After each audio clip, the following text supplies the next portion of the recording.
Hari-hari ini saya diingatkan untuk mengingatkan jemaat banyak berhati-hati karena zaman ini benar-benar roh jahat sedang bekerja dengan giat. Hati-hati dengan setan yang dalam bahasa Yunani kunonya bernama diabolos, yang artinya pembisik pendakwa umat Tuhan. Jadi kadang-kadang kita mengira kita sedang bergumul dengan pikiran-pikiran sendiri, bukan. Kita sedang bergumul dengan melawan setan. Tengking saja, semua pikiran negatif itu yang ke arah kepahitan, kekecewaan, segala macam fitnah terhadap dirimu maupun orang lain, just be very careful. Karena roh jahat ini sangat nyata. Karena itu, jaga hatimu dengan segala waspada, karena orang-orang yang ngajak dialog setan seperti ini pasti satu persatu gugur imannya. Jangan bergumul dengan pikiranmu sendiri, jangan berpikir aneh-aneh. Tapi renungkan firman Allah. Hari ini kita akan merenungkan firman Tuhan. Lalu minggu depan saya masih akan khotbah di sini, dan minggu depan siap-siap untuk seminar keluarga. Topik-topiknya sudah ada, very spesifik, sangat spesifik. Tapi hari ini kita akan Bible study, kita akan belajar Alkitab dari beberapa cerita di Perjanjian Lama. Coba lihat menunya seharian ini apa saja yang saya khotbahkan, itu dia. Kebaktian 1, ubah hatiku. Mari kita buka sama-sama sebuah cerita tentang dialog Samuel, Nabi Samuel dengan seorang pemuda namanya Saul yang segera akan menjadi seorang raja. 1 Samuel pasal 10 ayat 8 sampai 16.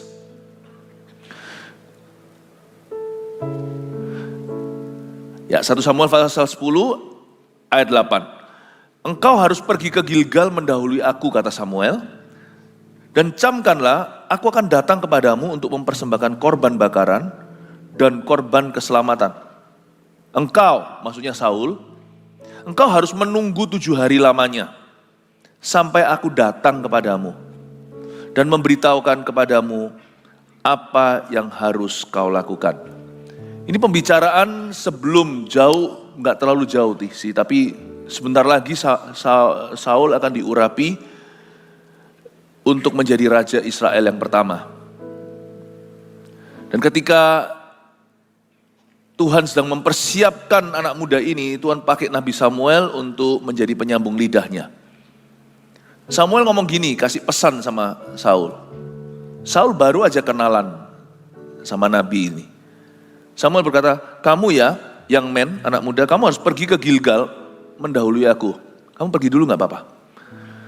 Dan camkanlah artinya tanamkan di hatimu bahwa aku akan datang kepadamu, so don't worry. Yang namanya Tuhan itu akan selalu muncul. Kalau Tuhan yang suruh Anda lakukan ini, kalau Tuhan yang menempatkan Anda di sana, Tuhan itu pasti akan tiba. Kalau janji Tuhan belum digenapi, nanti-nantikanlah. Jadi Tuhan itu cinta orang sabar, itu sungguhan. Penggenapan janji Tuhan itu gak bisa hanya berupa iman. Oh, kita beriman.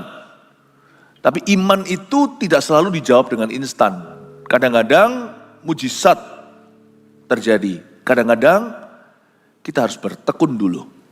Kita harus menanti. Kesabaran itu perlu. Apalagi ketekunan. Apa bedanya sabar dan tekun? Sabar itu sekarang. Tekun itu adalah sabar sudah sampai pada titik batas-batas kesabaran kita, lalu disambung lagi karena kita masih harus menanti. Tekun itu sabar berkali-kali dan tidak pernah give up, tidak boleh menyerah. Tuhan ajari sama Saul, kamu harus patient. Kalau kamu mau melihat Tuhan bekerja di hidupmu, kamu mau jadi pemimpin atas umat apalagi, you need to be a patient man of God. Kamu harus menjadi seorang hamba Tuhan yang sabar dan setia. Kamu tunggu aku ya. Kamu tunggu. Wih, kok bisa keluarnya kayak gitu, Robert? Bentar ya, tes. Suara saya oke? Oh, tadi monitor keluarnya. Oke, tolong ya, bantu. Oke. Sabar, Tuhan bilang sama Saul melalui Samuel. Engkau harus menunggu 7 hari lamanya. Kita semua tahu nanti cerita Saul, ujung-ujungnya dia gak sabaran orangnya. Kita tahu kenapa kerajaan dikoyakkan dari tubuhnya. Karena dia tidak menunggu Samuel langsung mempersembahkan korban. Mentang-mentang dia menang perang. Bukan berarti kalau Anda menang di satu bidang, berarti Anda orang pilihan di segala bidang. Lalu dia mempersembahkan korban, dia main imam. Dia itu raja kok coba jadi imam. Kalau Tuhan memanggil seseorang jadi pendeta, jangan coba jadi artis. Karena Anda bisa dipakai Tuhan dalam pelayanan, bukan berarti di dalam segala bidang yang lain Anda bisa coba-coba. Kalau Anda dipanggil Tuhan di dalam dunia profesional, pelayanan sebagai volunteer, sungguh-sungguh segenap hati. Jangan pilih kasih, yang ini berbayar, yang ini sukarela. Lakukan segala sesuatu untuk Tuhan. Tapi jangan coba-coba jadi pendeta. Kalau Tuhan tidak memanggilmu, jangan. Kita semua tahu akhirnya Saul jatuh di mana? Karena dia berhasil jadi raja, dia bisa kalahkan musuhnya, lalu dia coba-coba jadi imam juga. Dia mau ambil alih posisi Samuel bagi bangsa Israel. Tuhan berkata, kamu lancang nak. Tuhan berkata pada hambanya, Saul, kamu kira kamu siapa? Kamu udah lupa untuk rendah hati ya. Kamu harus menunggu orang yang kupilih di situ. Nah, kita tahu semuanya. Jadi pesan ini terhubung sekali dengan akhir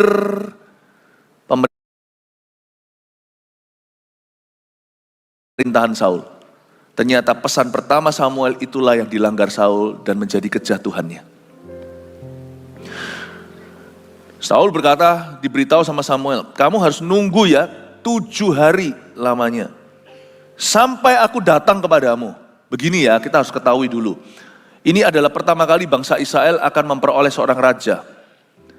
Raja-raja, kerajaan bukanlah sesuatu yang asing di tanah Kanaan. Kiri kanan mereka itu semua raja-raja. Raja Moab, Raja Amon, Raja apa, belum lagi yang dibawa. Mereka sangat familiar, Raja Mesir, alias Firaun. Gak ada yang namanya di dunia sekuler, raja-raja itu nunggu siapa. Raja-raja seringkali disamakan dengan dewa. Mereka adalah anak-anak Allah. Jadi raja tidak tunggu siapa-siapa. Raja juga biasanya, misalnya Firaun punya ahli tenung, raja mana punya imam-imam, semua itu adalah orang-orang yang makan dari meja raja. Semua itu dibayar raja. Religion, agama itu berada di bawah raja-raja sekuler. Ya, bahkan hari ini pun kerajaan seperti England, Inggris gitu tetap menamakan rajanya King Charles dulu, Prince Charles itu adalah the head of the church, kepalanya gereja. Ya, saya percaya itu yang terjadi di dunia, itulah kerajaan duniawi. Raja adalah top spiritual authority, tapi tidak di Israel. Kalau raja-raja dunia tidak tunggu siapa-siapa, para VIP harus menunggu raja, pejabat, imam, pendeta, siapapun juga, semua harus tunggu raja. Di Israel, raja tunggu imam. Ini bukan bicara siapa lebih pangkat, tapi ini bicara tentang tatanan kerajaan Allah. Bahwa di atas raja yang Tuhan angkat, ada raja di atas segala raja. Dan seorang raja Israel harus menunggu Allahnya. Dan menunggu hamba-hambanya yang Tuhan utus dalam hidupnya. Makanya ada satu perintah Tuhan di perjanjian lama. Sebelum seorang raja pergi berperang, dia harus minta imam bicara di depan. Sebelum tiup sangkakala, memberikan pengajaran, mendoakan. Ini bukan bergantung pada orang, tetapi belajar menghormati figur-figur rohani yang mewakili Allah yang hidup di dalam kehidupan kita. Raja Israel diajari tata krama yang berbeda, sopan santun yang tidak sama. Kalau raja di dunia tidak tunggu siapa-siapa, raja-raja Israel harus menunggu Allahnya. Dia harus menyadari bahwa dia bukanlah raja sesungguhnya, dia hanyalah hamba. An Israel king, ya, an Israelite king, raja Israel adalah seorang servant, seorang pelayan. Ini konsepnya beda langit bumi dengan raja-raja di Kanaan. Sama hari ini di dalam di gereja Tuhan di perjanjian baru. Kalau orang-orang di dunia, mereka berhasil, mereka punya segala-galanya, mereka merasa mereka lah Allah. Kalau kita hari ini tahu bahwa kita hanyalah steward. Steward itu bahasa Inggrisnya artinya kita hanyalah manajernya Tuhan.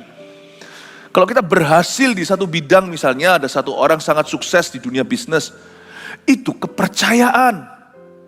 Misalnya seorang hamba Tuhan, pendeta dipercaya sebuah gereja, itu kepercayaan, itu titipan Allah. Kita tidak pernah memiliki jemaat, jemaat itu milik Allah.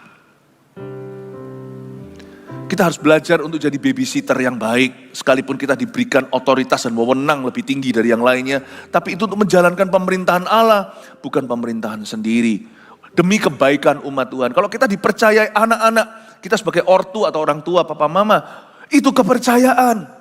Jangan serahkan anak-anakmu pada dewa, tapi serahkan mereka di dalam gereja. Ketika mereka usia berapa misalnya, serahkan supaya jemaat itu turut mendoakan. Meskipun gak semua orang kan mengenal bayimu, tapi semua doa itu bisa terarah ke situ. Kita itu hanya titipan, itu semuanya titipan. Kita itu punya konsep paradigma yang berbeda kalau di dalam gereja di perjanjian baru. Bahwa misalnya seorang itu, ada orang Kristen di dunia politik, dia menjadi seorang policy maker, pembuat undang-undang. Dia harus ingat loh, sebelum dia pergi dari rumahnya hari itu untuk ke kantornya atau pergi ke parlemennya, untuk bisa menentukan nasib bangsa, dia harus seperti Daniel. Dia harus seperti Esther. Dia harus seperti Yusuf. Dia gak boleh asal bunyi, dan dia gak boleh sembarang memutuskan. Dia harus minta tuntunan Roh Kudus, dia harus minta arahan dari Tuhan. Dan banyak doa biar dipanjatkan seperti waktu itu mereka mendoakan Esther di istana di Puri Susan. Pray for me so I can make the right decision for our nation. Doakan aku supaya aku bisa membuat keputusan yang benar dan baik dan benar di mata Tuhan untuk negara, negeri dan bangsa ini. You see, paradigmanya berbeda. Kita itu hanyalah orang kepercayaan. Kalau di dunia mereka merasa mereka lah pemiliknya, makanya bisa sok-sokan, bisa gaya. Mereka lupa bahwa di atas mereka ada raja di atas segala raja, Tuhan di atas segala Tuhan. Mungkin di sini adalah tuan atau juragan, ada juga raja kayu, raja apa. Ingatlah di atasmu itu ada raja di atas segala raja. Kita ini Israel rohani, umat Kristiani itu punya paradigma yang berbeda. Seorang dokter, tidak boleh sembarang suntik, jangan malpraktik. Pastikan semua pasien yang diberikan padamu sekalipun nanti Anda memperoleh imbalan karena seorang pekerja harus mendapat upahnya. Lakukan itu sebagai panggilan hidupmu. Kalau Anda bekerja di bawah seorang pemimpin di dunia, bos gitu. Anda pegang satu divisi, Anda stafnya siapa. Jangan lakukan itu hanya karena mereka melihatmu, lakukan itu seolah-olah untuk Tuhan. Karena sebenarnya di atas segala sesuatu itu kita mengabdi kepada Tuhan Yesus. Ini konsep yang sangat beda. Ayat 8 ini sendiri sudah menceritakan bahwa Israel itu beda banget sama negara-negara sekelilingnya. Kamu harus tunggu 7 hari lamanya. Ini orang akan jadi raja loh. Diajari kamu mesti tunggu ya. Every time you have to wait for me. Tiap kali kamu harus tunggu aku. Bukan karena aku yang kamu tunggu, tapi aku membawa nama Tuhan dalam hidupmu. You wait. Wih, Nabi ini penuh dengan otoritas ya, dia tidak otoriter. Dia ajarkan pada anak muda ini akan jadi raja pertama di Israel. Kamu harus ngerti sopan santun di hadapan Tuhan. You're not everything, you're not the greatest. I'm not the greatest, aku bukan yang terbesar, kamu juga enggak. He is the greatest, Tuhan yang terbesar. Siapa yang percaya Tuhan terbesar, kasih tepuk tangan untuk Tuhan. Kamu harus tunggu 7 hari sampai aku datang padamu dan memberitahukan kepadamu apa yang harus kau lakukan. Sedang ia berpaling untuk pergi meninggalkan Samuel, coba lihat ayat 9. Maka Allah mengubah hatinya, hati siapa? Hati Saul menjadi lain. Dan segala tanda-tanda yang tersebut itu terjadi pada hari itu juga. Jadi ada pembicaraan di ayat-ayat yang kita tidak bahas hari ini. Ayat-ayat sebelumnya. Samuel memberitahu nanti kamu akan, ini loh tandanya kalau kamu itu dipilih sama Tuhan. Tuhan kasih tanda-tanda. Tuhan itu tidak pernah bisu. Kalau Tuhan memilihmu, dia pasti akan memberikan konfirmasi demi konfirmasi. Jadi kalau Tuhan tidak memberimu konfirmasi untuk keputusan besar dalam hidupmu, jangan kau jalan. Kita bukan tipe orang yang selalu tunggu tunggu dulu, kasih tanda-tanda tertentu, baru kita mau maju. Enggak, tapi kalau ada satu keputusan besar, Tuhan itu adil. Tuhan itu setia. Gak mungkin Anda disuruh membuat keputusan tanpa peneguhan-peneguhan yang Tuhan berikan. Gak mungkin. Ketika saya banting setir, saya sendiri saksikan ya, ketika Tuhan memanggil saya sebagai seorang hamba Tuhan. Waktu itu berada di Kanada, boleh dikatakan di gereja kecil kami saat itu tidak ada atau tidak banyak atau tidak ada sama sekali orang yang mengambil langkah drastis dari keluarga bisnis. Terus anaknya masuk ke sekolah teologi untuk jadi pendeta, itu belum terdengar saat itu di lingkungan kami. Untuk saya membuat keputusan yang berani seperti itu tuh, saya bulat hati karena saya tahu panggilan Tuhan. Saya tidak tunggu sampai Tuhan menunjukkan sesuatu karena iman itu bukan melihat. Tetapi Tuhan itu adil. Karena ini keputusan besar bagi seseorang dan keluarganya. Tuhan kasih tanda. Makanya tidak heran yang namanya mujizat itu disebut juga dengan tanda-tanda heran. Saya ingat saya mengunjungi rumah tante saya di Bandung. Lalu tante dan om saya terima Tuhan. Itu di tahun dimana saya masuk ke sekolah teologi tahun pertama. Lalu saya doakan seorang di Bandung situ, teman daripada keluarga, saya doakan tuli mendengar. Orang yang tuli sama sekali tiba-tiba berkata masuk ke dalam. Ya. Masuk orang kalau tuli biasanya juga bisu karena dia nggak pernah dengar jadi nggak ngomong. Tapi dia memberikan tanda-tanda masuk ke dalam rumah dengan sebisa mungkin sepatah-patah mulutnya memberitahu pada saya, ayo masuk. Kenapa? Bising. Orang tuli kok bisa bising? Berarti telinganya terbuka.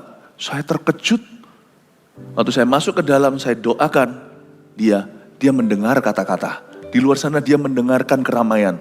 Dia nggak bisa membedakan kata-kata orang atau kalimat, tapi pada waktu masuk ke ruang itu, sunyi senyap, saya dengan dia, dengan beberapa orang yang ada, saya tumpang tangan, saya doakan, pertama kali keluar kata itu, saya ingat di dalam kitab Injil, Yesus berkata, Ephata, itu pertama kali saya pakai kata itu, Ephata, tahun 93 itu, dalam nama Yesus, Ephata, lalu dia repeat, saya berdiri di belakangnya, dia ulangi kata-kata saya, tentunya dengan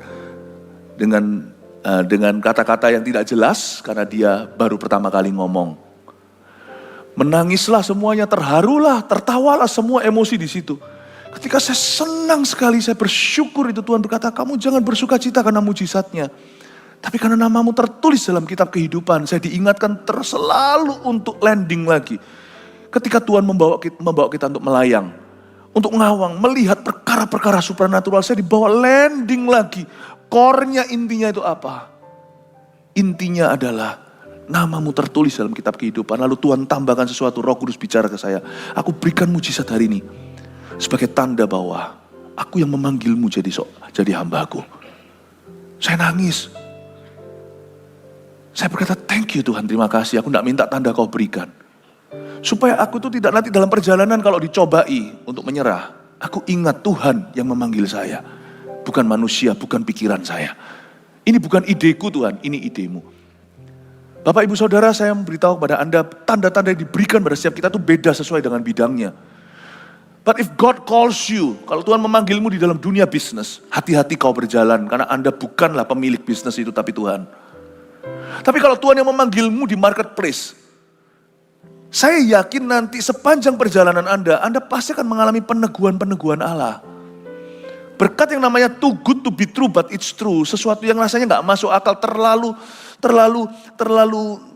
fantastis ini. Terjadi nanti di hidupmu, bukan berarti hidupmu tanpa masalah Bapak Ibu. Bukan berarti bahwa tidak ada rintangan, bukan. Tapi Allah akan menunjukkan penyertaan yang tiada duanya seperti hendak memberitahukan kepadamu bahwa akulah yang menaruhmu di marketplace ini. Allah pasti akan menyertaimu.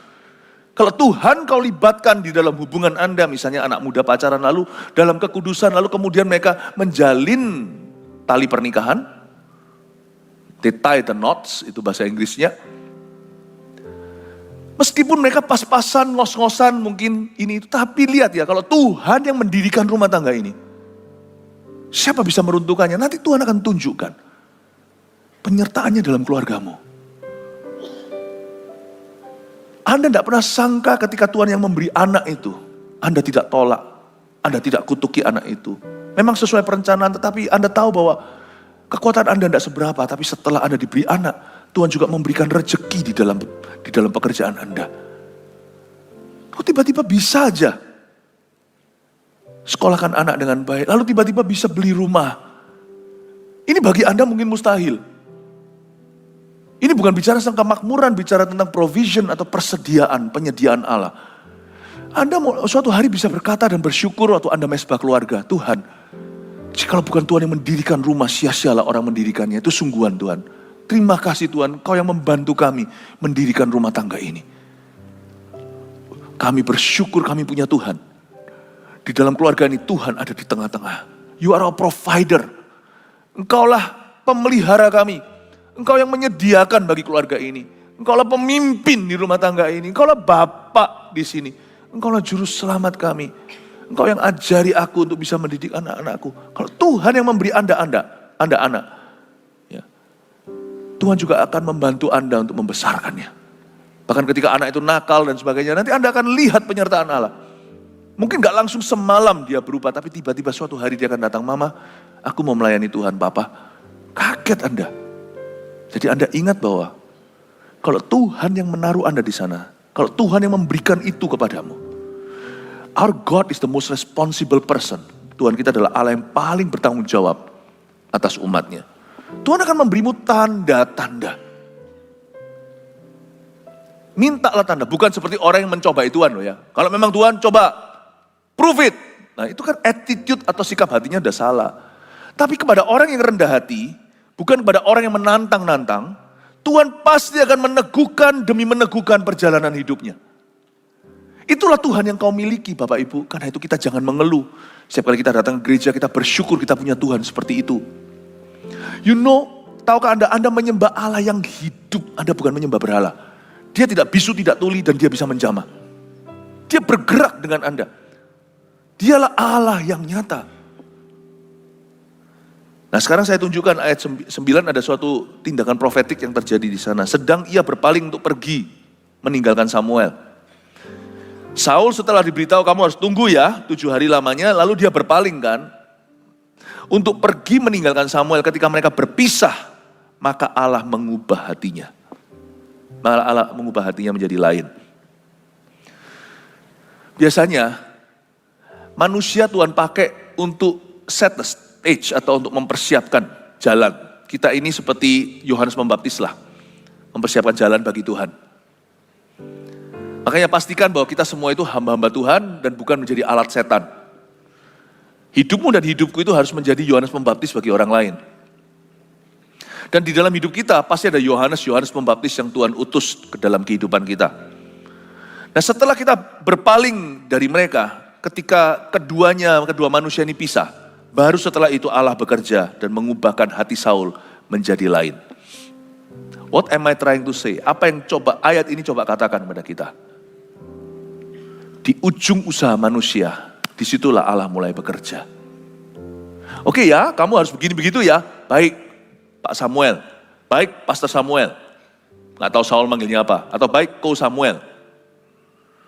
Setelah mereka salaman, berpisah, berpaling, bukan lagi berhadapan-hadapan, mereka pergi, baru setelah itu langsung wush, roh Allah bekerja dan mengubah hati Saul menjadi lain. You see, kita kira bahwa kita akan berubah kalau kita berinteraksi dengan manusia. Tapi kita harus peka kalau berinteraksi dengan manusia. Mungkin Tuhan taruh pesan hari ini kepada seseorang, bisa lewat khotbah, bisa nanti lewat asyir, lewat pendoa, bisa lewat di welcome lounge nanti, bisa pada waktu di sebelah jemaat, ya kan? Satu sama lain, pastikan selalu Anda menempatkan diri menjadi bagian dari berkat Allah di hidup seseorang, bukan bagian dari kutukan. Jangan selalu ada orang yang bangga, loh, karena aku kan, temanku jadi lebih sabar. Aku ini kan membantu dia untuk menyalipkan dagingnya. Jangan bangga ya, kalau kita jadi alat yang salah. Ya betul, puji Tuhan, Tuhan bisa pakai segala perkara, semua senjata ditempa melawan seorang yang benar tidak akan berhasil, tapi jadi peluru keberhasilannya. Saya hari ini kalau jadi orang itu gak benar, kalau saya jadi orang itu yang selalu provokasi pada orang lain, kalau saya ketemu orang benar, orang itu semakin akan sabar gara-gara saya, betul, tapi kan saya jadi gak sabar. Besi menajamkan besi, manusia menajamkan manusia, dua-dua harus diberkati. Bukan satu jadi kutukan supaya yang lainnya lebih diberkati. Jangan bangga kalau kita sampai hari ini terus jadi batu sandungan.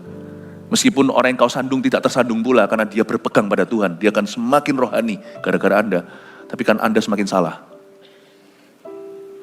Jangan mencobai Tuhan, jangan mencobai sesama. Jadi kalau kita ketemu sama seseorang, Tuhan tuh bisa taruh pesan. Karena universitas Allah itu adalah manusia. Besi manajemen besi, manusia manajemen manusia. Setiap orang yang Tuhan utus dalam kehidupan saya, apapun statusnya, siapapun dia, apapun sifatnya, saya selalu menganggap itu sebagai utusan dari Allah. Dan saya pastikan harus mengelola setiap orang yang terhubung dengan saya. Saya harus mengelola hubungan itu, meskipun itu hubungan mungkin bukan hubungan sama sekali, cuma ketemu sekali dan untuk selama seterusnya tidak akan ketemu lagi. Whoever, siapapun yang saya jumpai, saya bertekad untuk menjadikan itu kesempatan ilahi di hidup saya. Kadang-kadang saya diberi kesempatan bicara sesuatu, kadang-kadang saya diam saja, hanya ada di sana. Every time, setiap kali saya ketemu sama siapa, saya harus bertumbuh secara rohani. Itu tekad hati. Tapi sesungguhnya Bapak Ibu Saudara, ketika kita selesai dengan manusia itu, kita kira kalau kita interaksi dengan mereka, kita akan semakin berbuah. Bukan. Orang itu hatinya berubah ketika dia alone with God. Untuk dia sendiri dengan Tuhan. Ini ketika Saul pisah sama Samuel, baru Tuhan sambut dia dan ubah hatinya menjadi yang lain. Banyak orang salah ngerti, dikiranya dengan banyaknya social activity, dengan banyaknya aktivitas sosial, mereka itu akan semakin berubah. Salah. Sewaktu engkau sendirian dengan Tuhan, itulah perubahan. Meskipun waktu ketemu sama manusia itu pasti ada pesan. Tapi waktu kita sendirian, disitulah terjadi perubahan sesungguhnya. Mengingatkan pada kita bahwa kita perlu waktu alone with God. Puji Tuhan untuk gereja. Saya nggak setuju juga kalau orang di ekstrim satunya maunya hanya alone atau sendirian. Aku nggak gereja-gerejaan. Yang kayak gitu tuh paling gampang disikat setan. Tahu kenapa? Kalau dia disikat, tidak ada tali 3 lembar yang susah putus. Nggak ada orang lain yang akan mempertahankan kebenaran hatinya. Kalau dia salah hatinya, dia akan salah sendiri dan orang lain tidak tahu. Singa itu paling suka kerbau-kerbau Afrika itu kalau yang sendirian, yang soliter, yang sendiri, itu yang selalu disikat. Tapi kalau semua lembu-lembu Afrika dengan tanduk-tanduknya yang gagah itu, kalau mereka bersama-sama itu singa, bisa jadi waktu dia nyerang salah satu bisa dalam bahaya. Setan paling suka lone ranger Kristen yang sendirian. Makanya hari-hari ini di seluruh dunia, gereja dihajar habis-habisan. Dia bolos tahu bagaimana untuk menyebarkan kepahitan yang tidak sepenuhnya benar. Sepenuhnya kenapa? Karena pasti ada oknum yang salah. Tapi menyerang institusi Allah, itu sendiri sudah salah, karena itu menyerang covering. Indonesia masih not bad loh. Orang-orang paling pindah gereja. Di Amerika, orang-orang sudah tidak ke gereja dan call themselves Christian. Mereka memanggil diri sendiri Kristen, dan aku tidak gereja-gereja, aku bisa survive alone. Setan paling suka yang kayak gitu. Karena kalau hatimu sesat, tidak akan ada seorang pun yang lain. Tidak ada orang lain yang akan menegurmu. Ketika kau salah, kau sendirian, tidak ada orang lain melihatnya. Dan ketika kau hilang, tidak akan ada orang yang akan mencarimu. Jangan percaya dengan yang namanya lone ranger Christian. Puji Tuhan untuk gereja. Tapi sebaliknya, ada orang yang hanya ke gereja doang. Dia tidak pernah bangun kehidupan doanya secara pribadi. Gak pernah cari Tuhan waktu dia sendiri. Nah, ini kesempatan emasnya hilang karena orang begini lupa. At the edge of human effort atau human presence, di penghujung yang namanya kehadiran manusia dalam hidupmu, di situ baru ada Tuhan. Di penghujung usaha manusia, di situ baru ada Allah. Manusia itu berubah seperti Saul hatinya. Itu ketika dia itu sendiri dengan Tuhan dan dia sudah menoleh dari Samuel tumbuh. Dengan cara yang tidak pernah kau duga. Bisa seperti itu pertumbuhan hatimu kepada Tuhan. Saya baca ayat 9 ini, saya diingatkan bahwa Allah mengubah hati seseorang ketika dia sendirian dengan orang itu. Jangan lupa waktumu sendiri dengan Kristus ya. Jangan kau buang waktu itu. Sesibuk-sibuk apapun. Kita semua orang sibuk, saya juga orang sibuk. Tapi satu hal yang tidak pernah saya kompromikan adalah, saya tidak pernah kompromikan saat teduh pribadi saya dengan Kristus. Karena kalau itu hilang, maka hati saya akan mengkristal. Saya bisa melakukan segala macam pelayanan, sudah bukan lagi dari hati yang mencari wajah Allah. Itu bahaya. Kita lanjutkan ayat 10. Ketika mereka sampai di Gibea dari sana, maka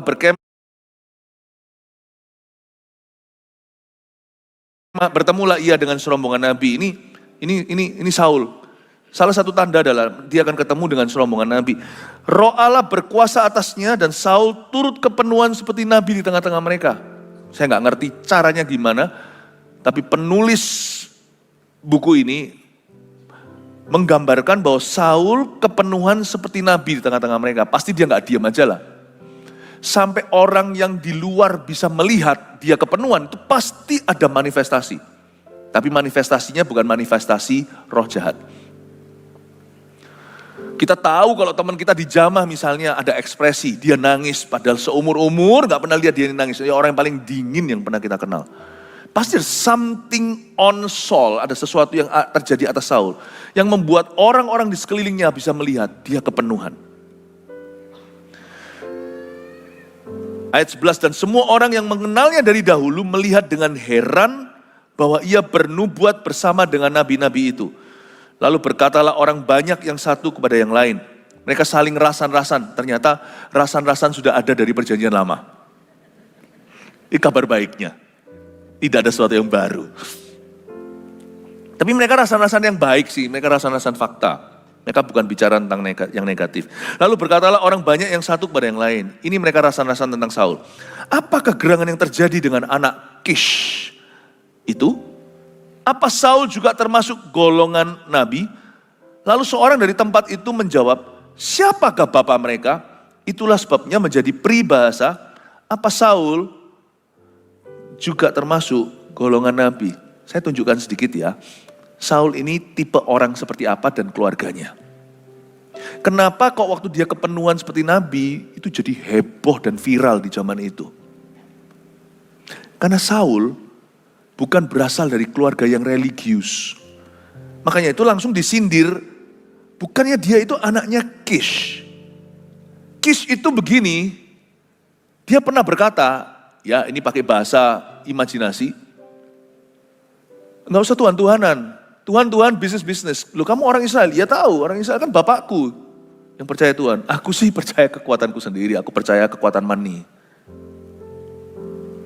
Aku bisa hari ini semuanya itu mana Tuhan yang kasih. Ini kan kalau nggak aku kerja keras, kalau nggak koneksiku, mana ada semuanya ini. Udahlah, nggak usah doa. Kis itu tipe orang gitu, nggak usah doa. Ngapain doa sih? Lu doa itu doa sama siapa? Sama apa? Doa sama ini dah, apa namanya? Sama udara. Nggak ada Tuhan-Tuhanan itu. Kata-katanya itu kata-kata orang fasik. Coba, kamu doa aja, nggak usah ngelakuin apa-apa. Coba kita lihat, Tuhan kasih kamu makan nggak? Kata-kata orang fasik. Tapi nggak heran, karena Kish dan keluarganya memang bukan orang religius. Bukan orang spiritual, bukan orang rohani. Makanya itu teman-teman Saul semuanya itu tercengang-cengang waktu lihat dia itu kepenuhan. Ini Saul yang malah justru cenderung ateis. Yang pampanya itu anti gereja, anti Kristen, anti pendeta. Hah? Dia bisa kepenuhan seperti nabi ini. Siapakah bapak mereka? Seperti mereka bilang, ini Saul kah? Ataukah ini imposter? Ini orang yang pura-pura jadi Saul. Coba kita lihat, kalau dibuka topengnya itu siapa? Dia dengan heran, dia bernubuat bersama dengan nabi-nabi itu. Dengar ya baik-baik ya. Saul itu hatinya sekuler banget. Dari papanya aja sudah begitu. Mungkin Saul tidak se-anti Kish mungkin. Saul mungkin tidak jahat mulut. Terbukti Saul ketika diajak sama seorang stafnya waktu keledainya hilang, ayo ketemu sama seorang nabi, yuk pendeta, yuk namanya Samuel. Siapa tahu dia kan bisa beritahu kepada kita truk-truknya papa, ya itu Di mana nyasarnya? Karena Saul ini punya banyak keledai, mungkin banyak kuda, keluarganya ini keluarga orang kaya. Makanya orang kaya susah masuk kerajaan sorga, itu benar kalau hatinya tidak bertuhan dari awal. Semakin kaya dia semakin ateis. Jadi mereka ini kerjanya apa saya tidak tahu. Apakah mereka itu kerjanya ada hubungan sama logistik atau apa transportasi atau apa. Transportnya itu banyak dan hilang berapa keledai itu berapa miliar hari ini. Dan potensi bisnis yang mati gara-gara berapa truk, tapi bukan truk, itu bicara tentang keledai beban. Itu hilang. Nah, dia waktu cari dan itu bujangnya beritahu sama dia, kita cari yuk di sini ada nabi. Saul itu bisa nggak tahu loh kalau di Rama itu ada nabi. Padahal Samuel itu terkenal setengah mati di seluruh Israel. Dari kecil sudah terkenal sampai besar. Masa nggak dengar? Itu berarti Saul ini nggak pernah ngikuti dunia gereja. Sampai nggak tahu. Dan juga waktu Saul diberitahu begitu, ayo kita pergi ke sana. Tahu nggak yang dia berkata? Yang pertama kali dia keberatan apa? Waduh, kita nggak bawa apa-apa. Kita ini kan lagi dalam misi mencari alat transport yang hilang, alat transport papa. Tapi kita nggak bawa apa-apa. Pikiran dia pertama adalah apa? Kalau kita ketemu pendeta, harus kasih salam amplop. Gak jahat, duniawi pol pikirannya. Dia kira semua orang bisa dibeli, karena itu di dalam dunianya, everything itu dibeli dengan money. Papanya Kis itu kaya raya. Dan Saul tidak anti, Saul itu tidak jahat mulut. Tetapi Saul itu punya pikiran itu sangat karnal. Karnal itu sangat apa ya, sangat basic sekali. Kerohanian itu tidak tahu apa-apa, dia menganggap semua itu sama dengan dunianya. Kalau ketemu sama seorang nabi seperti Samuel itu, kita tidak bawa apa-apa, gak enak gitu loh. Nanti setelah dia beritahu di mana-mana gimana kita tuh kasih dia tips. Mungkin dia selama ini pernah ketemu dengan contoh yang salah. Mungkin semua orang ngaku-ngaku pendeta di depan dia semuanya kayak gitu modelnya. Gak pernah dia ketemu sama yang asli. Siap-siap deh Saul, kau akan ketemu Samuel. Produk aslinya Tuhan. Selama ini dia hanya tahu kawean. Saya tunjukkan di sini ya, kenapa mereka semua heran, tercengang-cengang, kok bisa dia kepenuhan. Papanya itu kayak gitu mulutnya, anaknya itu memandang rendah segala sesuatu kerohanian. Tiba-tiba kepenuhan seperti Nabi, itu seperti di kota kecil ya misalnya. Semua orang tahu itu orang siapa, tiba-tiba dia masuk gereja, itu heboh satu kota, dia masuk gereja.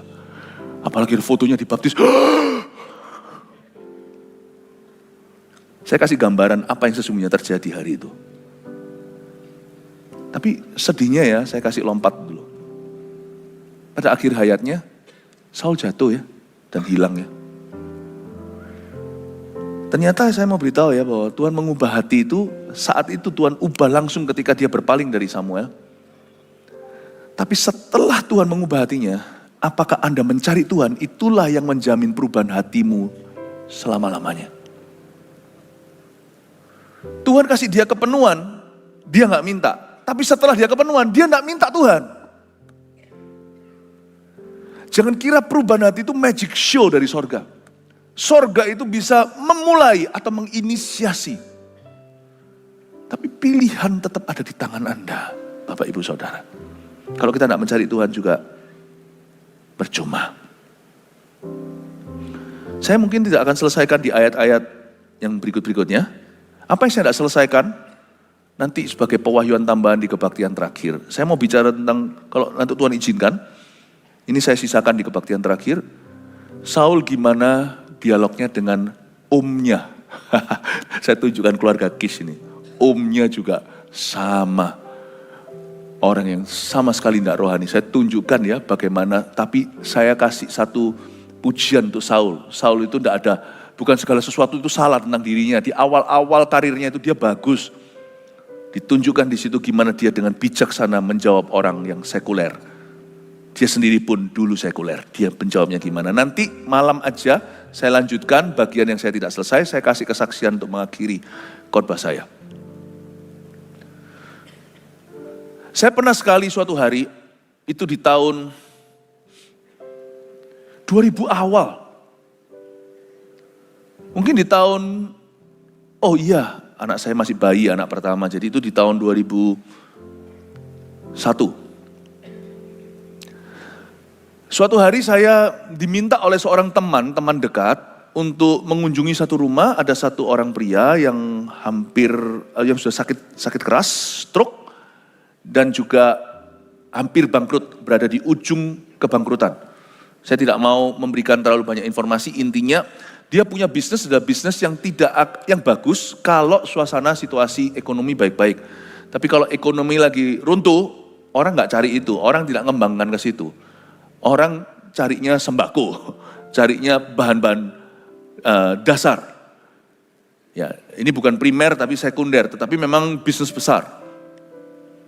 Saya sebagai waktu itu masih pelayanan di youth, tapi karena saya diminta oleh seorang rekan yang jauh lebih tua, dan untuk melayani ini saya pergi. Saya datang ke rumah itu, saya bicara sama dia. Ngomongnya pun udah pelo-pelo. Ya, jalan kakinya pun sudah terseret-seret. Saya bicara sama dia, setiap kali saya ngomong tentang Tuhan, dia ngomong gak Tuhan-Tuhanan.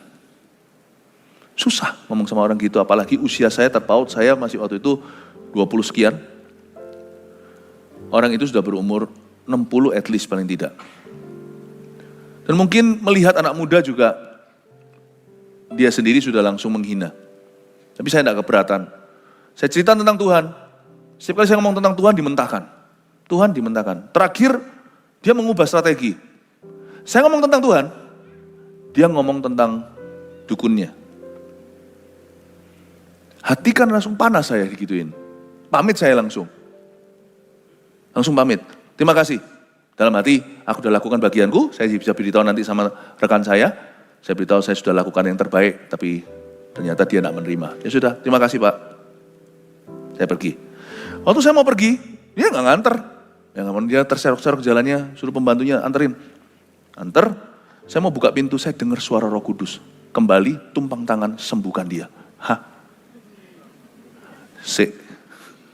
Tunggu. Itu di Surabaya kan, nya keluar. Apa? Kembali, tumpangkan tanganmu, sembuhkan dia. Memang Tuhan yang sembuhkan. Tapi kan Alkitab berkata, dan murid-muridnya pergi menumpangkan tangan dan orang-orang itu sembuh.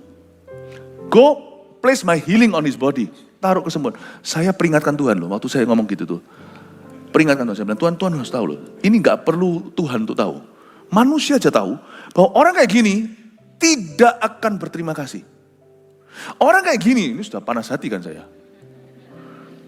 Orang kayak begini itu, yang modelnya begini Tuhan. Pasti saya berani taruhan kalau boleh. Dari 10 orang kusta, dia termasuk yang 9 yang hilang. Saya peringatkan loh ya, tiba-tiba saya dapat ayat. Siapa yang berani menjadi penasihat Allah? Malu saya. Siapa berani berbantah? Celakalah orang yang berbantah dengan penciptanya. Saya langsung dibungkam sama Tuhan. Saya berkata, saya tidak mau celaka. Saya bilang, Tuhan, aku tidak mau membantah, maaf ya Tuhan. Tapi itu reaksi saya pertama. Ketika Tuhan berkata, sembuhkan orang kayak gini kok. Akhirnya saya kembali. Dia liatin saya kayak, ngapain? Pernahkah Anda kalau datang ke suatu tempat Anda tidak rasa di welcome? Nah itulah. Saya datang ke sana, saya tumpangin tangan, permisi Pak. Saya tidak ngomong banyak-banyak, saya taruh di kepala. Mumpung karena dia kan stroke kan, jadi tidak bisa melawan. Saya tumpang tangan berkata, dalam nama Yesus. Lalu tiba-tiba Tuhan tambahkan kata-kata. Kan ayat berkata, kepada siapa kusuruh, apapun firmanku sampaikan. Yeremia kan? Jadi saya tidak berkuasa. Karena Tuhan yang taruh kata-kata itu, akhirnya saya seperti kayak ada api di mulut saya. Kalau saya tidak ucapkan itu kayak ada api gitu. Harus keluar. Dan dalam waktu 1 minggu, bukannya Anda akan mem-PHK orang, Anda harus tambah pegawai. Ini kan tidak masuk akal. Dia mau lay off. Banyak orang yang kerja udah puluhan tahun. Ini saya berkata nanti akan lembur dan tambah staff. Dalam nama Yesus, amin, saya pergi. Makasih. You know what happened? Minggu itu, ini jangan ditepuk tangan dulu ya, saya selesaikan dulu ceritanya. Minggu itu, bisnis ini lembur. Karena tiba-tiba ada orderan bahkan dari luar negeri. Dan menambah staf iya, dan satu hal lagi, orang yang depresi ini diangkat depresinya. Karena pada waktu itu setiap malam dia nggak bisa tidur segala, tapi habis itu juga stroke tanda-tandanya itu hilang dan dia berjalan dengan normal. Dan itu mujizat terjadi dalam 1 minggu setelah saya pergi. Lalu tak lama kemudian, 1 bulan kemudian, datanglah waktu itu ke kantor saya, pria ini menjenguk saya. Apakah Anda kira dia minta dibaptis? Apakah Anda kira dia minta gimana aku mau bergabung di CG? Atau gimana aku bisa melayani Tuhan? No, dia datang dan berkata, wah aku sehat. Saya lihat, wih beda banget. Jalannya normal. Karena datang ke kantor saya itu gagah perkasa. Duk, duk, duk, duk. Kantor saya kantor kecil waktu itu. Kalau Anda yang tahu dari tempat yang lama dulu itu di bawahnya tangga. Kantor saya itu sebelahnya WC di gereja. Dan dia datang di tempat yang nyelip itu, yang tempatnya yang kecil, dan dia cerita, wah bisnisnya, dan akhirnya ketara kan, saya sudah tahu langsung. Tuhannya itu adalah uang. Bicara, wah gimana dia, wah bisnisnya lancar semua, dan bulan ini mengalami titik balik, putar balik semuanya, wah nggak sangka semuanya bisa begitu bagus. Terakhir tahu nggak, saya ditawari apa? Ayo, tak ajak ke dukunku.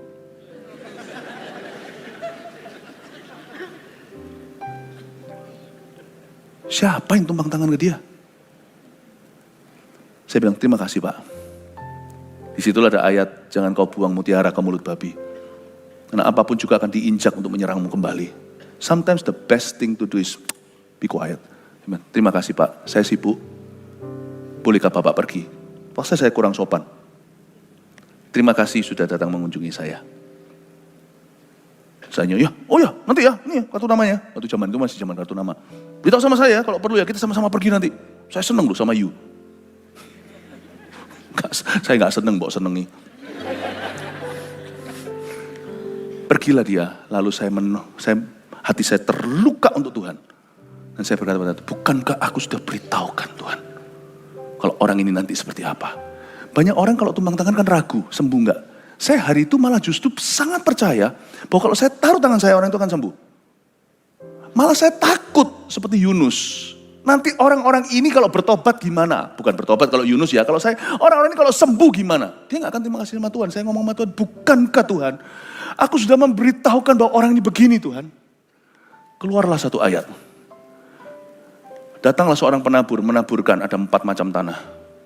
Ada tanah yang baik, ada yang berbatu-batu, ada tanah yang tipis, ada tanah yang semak duri, semak belukar. Tapi ada satu tanah lagi adalah tanah aspal. Ditabur di aspal. Mana ada petani yang bodoh menabur ke aspal. Apalagi kalau benihnya itu mahal. Kalau mau jadi anggur yang betul-betul bibit unggul. Nggak ada orang itu yang diam-diam, petani aku mau ke kota, tabur di aspal. Diambil burung. Tapi Tuhan berkata, aspal pun jiwa. Dan supaya suatu hari orang selamat atau binasa, semua pernah mengecap kebaikanku. Hari itu aku mengutusmu untuk menunjukkan kasih kepada orang yang tidak patut dikasihi. Menunjukkan kuasa kepada orang yang sama sekali tidak mencari. Hatinya tidak berubah, itu pilihannya. Tapi aku Tuhan telah adil kepada semua orang. Kau jadi hambaku, belajar sesuatu. Jangan pilih kasih sama jiwa-jiwa. Saya tunduk sama Tuhan, saya tutup pintu itu, saya berlutut dan berkata, saya bertobat. Yang perlu bertobat bukan orang itu tadi. Hambamu ini perlu bertobat. Hari ini aku jadi seperti Yunus. Ampuni aku, dan itu mengubah perspektif saya. Tapi satu hal yang saya pelajari, Bapak Ibu dengarkan. Miracles don't change your heart. Mujizat tidak akan mengubah hatimu. Berkat tidak akan mengubah hatimu. Berkat mujizat tidak mengubah hatimu. Yang mengubah hati seseorang adalah ketika dia menyadari Tuhan siapa dan dia mencari Tuhan. Ketika dia datang dengan haus dan lapar dan dengan rendah hati, dengan broken kalau perlu, dengan hancur, dan berkata, Lord, here I am. I want to know you. Aku ingin mengenalmu. Itu yang saya alami dalam kehidupan saya di awal-awal saya kenal Tuhan. Tiap hari hanyalah di tempat-tempat dari tahun 1992 sampai 1995. 3 tahun pertama itu betul-betul saya dihancurin. Betul-betul diajar sama Tuhan dalam hadiratnya. The first 3 years of my life, 3 tahun pertama itu gak fokus ini itu. Tapi fokusnya hanyalah pembentukan karakter. Sampai hari ini tetap belum kelar. Tetapi 3 tahun pertama itu benar-benar hanya itu fokus saya. Bapak Ibu, fokuslah ini. Sebab ternyata saya ceritakan dari kesaksian ini, mujizat pun tak akan mengubah hati seseorang. Ataupun mengubah jalur hidupnya secara kekal. Keputusan di tanganmu, di hatimu. Minta sama Tuhan tiap hari, Lord change me. Di area di mana aku keras hati. Aku serahkan di area yang sulit itu kepadamu. Mohon Tuhan bentuk aku supaya otot-otot rohaniku tidak kaku. Aku mau melayanimu. Di area-area selama ini aku kompromi. Di bagian-bagian hati selama ini yang aku mengeraskan diri. Aku berdoa Tuhan lembutkan hati saya. Saya berdoa di dalam nama Yesus supaya kita semuanya bisa berdoa satu doa yang paling berkuasa. Ubah hatiku, ya Tuhan. Haleluya. Mari kita semua bangkit berdiri. Terima kasih Tuhan. Randy nyanyi satu lagu yuk, kita menghampiri tahta Tuhan. Dan saya ajak kita semuanya untuk serahkan semua area-area gelap di hati kita. Setiap kita pasti ada area-area yang susah. Gini loh. Kalau orang yang suka ingat kesalahan orang lain itu area apa? Dia perlu dibentuk area mengampuni. Tapi ada orang itu yang mudah mengampuni, gampang sekali. Tapi orang itu pelit sekali. Orang yang selalu perhitungan. Area apa orang itu perlu diajar sama Tuhan? Area memberi. Ada orang tertentu juga yang selalu minder. Kayaknya minder itu bukan dosa. Disuruh Tuhan apa? Nggak mau, selalu nggak mau. Lalu nanti orang lain kejegur, dia juga pura-pura nggak tahu. Tapi soal memberi dia oke. Soal mengampuni nggak masalah. Tapi dia nggak pernah sungguh-sungguh mau melangkah keluar dari zona nyamannya. Orang seperti itu diajari Tuhan di area berani. Area apa di hidupmu yang belum berubah? Saya kasih PR hari ini untuk Anda renungkan. Area apa di hidup kita yang belum berubah? Jangan tonjolkan yang sudah berubah. Itu pekerjaan Allah. Tetapi di area-area di mana Allah belum kau izinkan bekerja di hatimu, di hidupmu. Mintalah Roh Kudus di sana. Kalau enggak nanti hati itu akan mengeras seperti batu. Jangan sampai kita sadari hati kita keras itu ketika setan sudah bekerja. Sadari hati keras itu ketika Allah berbicara. Hari ini jikalau Tuhan berbicara kepadamu, dengarkan dia, jangan keraskan hatimu seperti di Mara dan Meriba. Di area mana? Mari kita semua pejamkan mata kita. Minta Tuhan mewahyukan kepada kita tentang diri kita sendiri. Di area mana perlu terjadi perubahan hati. Let's sing this song.